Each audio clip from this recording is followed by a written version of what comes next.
Ladies and gentlemen, welcome back to the channel, and what a weekend, eh?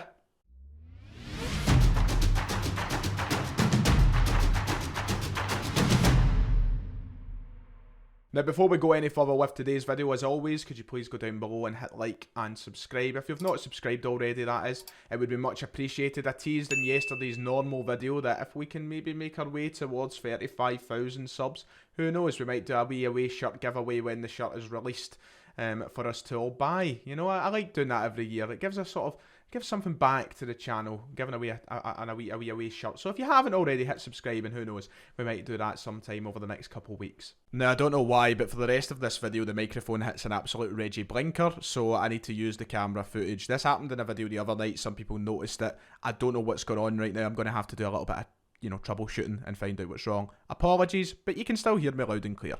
We have so much to talk about, literally so much. It is a busy weekend at Celtic Football Club, and very briefly I'll touch on the breaking news from last night. Now, I went live to discuss this as the news broke, so I'm not going to rehash everything I've said, but we need to talk about the permanent signing of Cameron Carter-Vickers. Fantastic work done to get that over the line, to make him a Celtic player, and the news that he is now permanently a Celtic player is just unbelievable. I was buzzing. If you watched the live stream last night, you will have seen how happy I was, and to quickly recap, it's fantastic work from Celtic and the board and the manager to go out and get the deal done. It's a guy who was obviously attracting interest from other clubs in the Premier League. He really went out and kind of explored his options and maybe tried to make it down there with a side like Bournemouth, Everton, these clubs who were linked with him. But I think the manager has done enough to make this a very attractive place for players to play. You know, we should be able to compete with Premier League sides. Doesn't matter where in the Premier League they are. You know, we have Champions League football. We're winning trophies.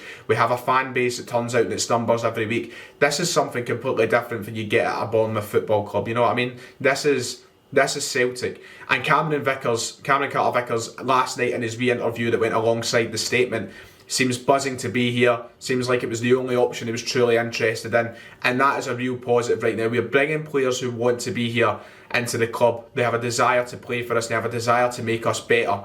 He talks about the Champions League. He talks about winning more trophies. It's the exact attitude we need right now, and it's a fantastic signing for us. £6 million with the potential to rise to £10 million.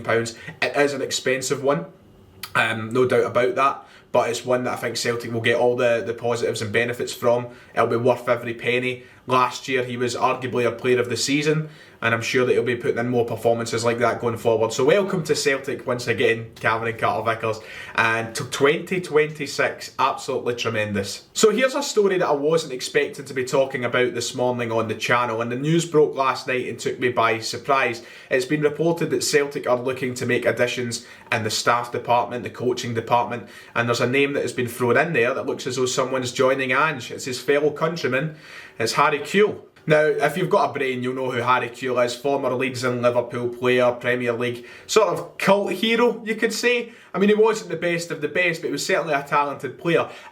He looks as though he's going to be joining Celtic in a coaching role. He'll be joining Kennedy, Strachan, Stevie Woods in that coaching team from this season onwards, which is great. You know, I mean, I can't comment on the coaching itself. I don't know anything about his coaching style, and I'm not the one who ultimately looks for the coaches and goes through the job interview process and finds the right fit. But you know what? If Ange Postecoglou is now making additions to his staffing, that's really good. You know, Ange came in and he made a massive sacrifice in a sense that he came here to Celtic without his own staff. He came in with Kennedy and Strachan and Woods, who were under really big criticism at the time. You remember that? Everybody wanted rid of them. Nobody wanted Strachan there. Nobody wanted Kennedy there. It was time for change at Celtic. But Ange Postecoglou came in with the risk knowing that he couldn't have his own staff, and he's made it work with Kennedy and Strachan, and obviously Stevie Woods as well. But I think along the way we've all wanted Ange to kind of have his own staff as well. And now that he's getting to add Harry Kewell into that is very good for him. I think it'll be good for the club. And I don't really see any negatives surrounding this. This is something to increase our coaching staff. I mean, we work with a really small group. You know that, obviously, with the group we have. Obviously, there's like Stephen McManus as well, who's on the sort of fringes of that coaching team and the setup, and then there's the staff that go down to the youth systems. But the kind of main coaches, Strachan and Kennedy and Stevie Woods, it's a small group, and to add on to that is very good. I think that we need a bigger group at times.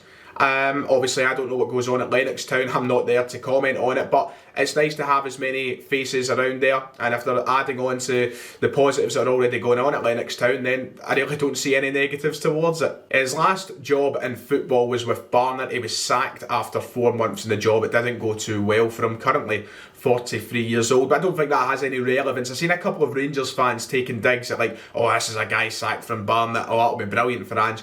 You know, guys that are coaches, it's a very different role being a coach from a manager. You look at someone, and this is the prime example that comes to me, Ian Cathro. He'd done a horrendous job at Hearts. He got slaughtered and quite rightly is looked at as one of the worst managers in modern Scottish football history, because of how badly it went at Hearts and the whole laptop saga and all that nonsense.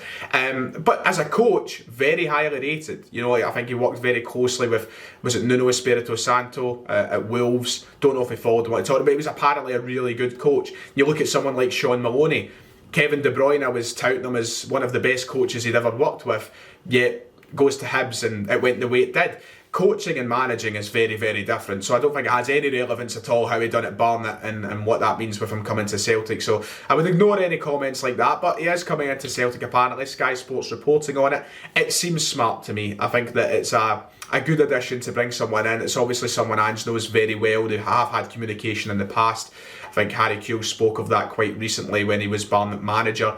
I've seen one kind of reaction straight away that was, oh, maybe this is because Kennedy's going to leave and take up a managerial role. Don't think that's the case whatsoever. I don't think there's anything right now for Kennedy to kind of jump ship to. Even if he did, I wouldn't mind. But it's also preparing for that sort of thing if it was ever to happen. If John Kennedy was to ever go to a managerial role, we now have a coach to make up the numbers in Harry Kewell. But I don't think that's the case. I don't see John Kennedy going anywhere anytime soon. But yeah. And obviously as well, it's a big name to bring in. He's been around the English game for a good part of his career. He's known amongst Liverpool and Leeds, the Premier League in general. I think it'll be good for the players. It's a good boost. It keeps things fresh in the training ground as well. If you can bring in something new and you can add to what's already good at Celtic, then honestly, I see all the positives. So Harry Kewell, if you're coming in, welcome to Celtic. Play the Boney M. Harry Kewell. Harry Kewell. But let's get on to the juiciest story of the video. It's time for a little bit of Celtic transfer talk. Celtic are apparently closing in on another signing this transfer window, that being Argentinian left back. And pardon my pronunciation, I've not managed to go and listen to it yet, so hopefully it's right. Alexandro Bernabei. Hopefully that is right. So according to, I think the Daily Record or one of their sister publications are breaking the exclusive that Celtic are closing in on Alexandro Bernabei of Lanús over in Argentina. The left-back 21 has been the subject of interest from the Hoop Scouts for a while, and the club are hoping to sort a deal. So that is apparently the exclusive. Apparently we are closing in, and I think if you read further down the article, they say that the transfer is looking likely. What I will say is keep in mind already this transfer window we've been linked with 2 or 3 left-backs, which looks as though it's amounted to nothing. I do believe that we have been keeping eyes on certain players, and I think that the scouts are out there looking for a left-back, and the names we've been linked with have probably been on the radar of Celtic. But when you hear all this closing in and stuff like that, just take it with a pinch of salt. It's not me saying that they're closing in on it. It's other journalists and other publications. So take it with a pinch of salt. So who is Alexandro Bernabei? He currently plays for Lanús, as I said, over in Argentina. Once again, not entirely sure that pronunciation is right of the team's name. The Spanish pronunciations, the Latin pronunciations are not my strong point. Despite studying Spanish in school, I don't have a fucking clue with half of them. A 21-year-old Argentinian left-back currently playing in the top tier of Argentina's football pyramid. He looks to be a player who would suit the Ange Postecoglou system perfectly. I was watching some clips of him this morning, doing my research as always. He likes to bomb forward, he loves the overlap, seems to have a good eye for a pass on him as well. Good with close control of the ball. I think he's someone who ultimately will fit that left back mould in this system perfectly. You know, we've got Juranovic on the right hand side who sees a lot of the ball. You know, he likes to carry it, likes to move forward. Of course, he's good with the ball at his feet, and I think you're seeing sort of a replica of him, but on the left hand side. And it's good competition for Greg Taylor. Now, he's a guy who'll probably come in and challenge for the first team place. He'll come in to maybe take Greg Taylor's spot straight away, in fact, but it's certainly good to have another option in there, whether it be him or Taylor, who does start. But he looks good. He looks really positive as a player. Small, fast, nimble. I think he's someone who could be really, really good for Celtic's defence. I didn't see too much in my research and in my watching of him. I never seen too much defensive work. Hopefully that's because the team he plays for likes to attack a lot more or whatever, but I think that he's obviously someone who's been identified by the manager and the scouts as a decent player, so you'd like to imagine he's good on both ends. 84 professional appearances for his current club over in Argentina. In that time he has managed to rack up 4 goals and 10 assists, so he's not really a goal scoring fullback. He has been used in the left wing area numerous times, but ultimately he's played the vast majority of his games at left back. Not much of a goal scorer, but 10 assists, some of them looking really good as well. 24 appearances last season in the league, but it looks as though he's ready to move on and take on a new challenge. Why? Only 1 year left on his current deal with Lanús over in Argentina, which could make this a very, very good one for Celtic. Cut price, you may say. Maybe we get him a bit cheaper than his valuation or what the clubs see him at, because there is only that 1 year left of the contract. He's not extended, and apparently there is interest from him in a move to Celtic or overseas. So, if that is the case, you'd imagine that contract extension isn't going to come from, and there is the opportunity of a cheaper deal there for Celtic. He's also been capped at the under-23s level for the Argentina national team, so a very good prospect for the country, and a country that we said, and I think we spoke about the last left back, can't remember his name off the top of my head now, the last Argentinian left back we spoke about, we said this and that. Argentina, very good footballing nation, very talented players over there. So, I mean, if he's getting capped for the under-23s level, I'm sure that he's going to bring a really good amount of quality to a Celtic side. Now, the one thing I will say is, amongst all of this interest, and now a couple of Argentinian players, a lot of people have been asking the question, you know, well, this is a market we've never really dived into before. Where is this all coming from?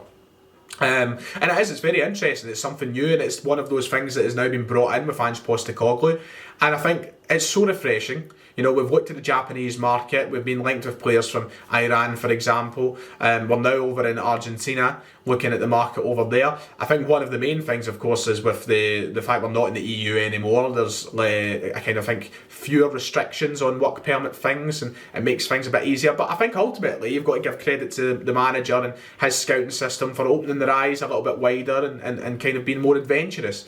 I think that's one major positive of having a manager like Ange Postecoglou. So yeah, a couple of things in that, but it's interesting to see us being linked with players from leagues we don't usually tap into. And that'll do it for today. There's all the news that we need. There's everything to touch on this early Saturday afternoon. I hope you all have a fantastic weekend. It's time for the Baku Grand Prix for me. I'm going to go watch qualifying once this video is uploaded. So I hope you all have a good weekend, whatever you end up doing, and hopefully the good news keeps rolling out of Celtic. Shota next. That would be lovely. Right, like and subscribe, and I'll see you all next time.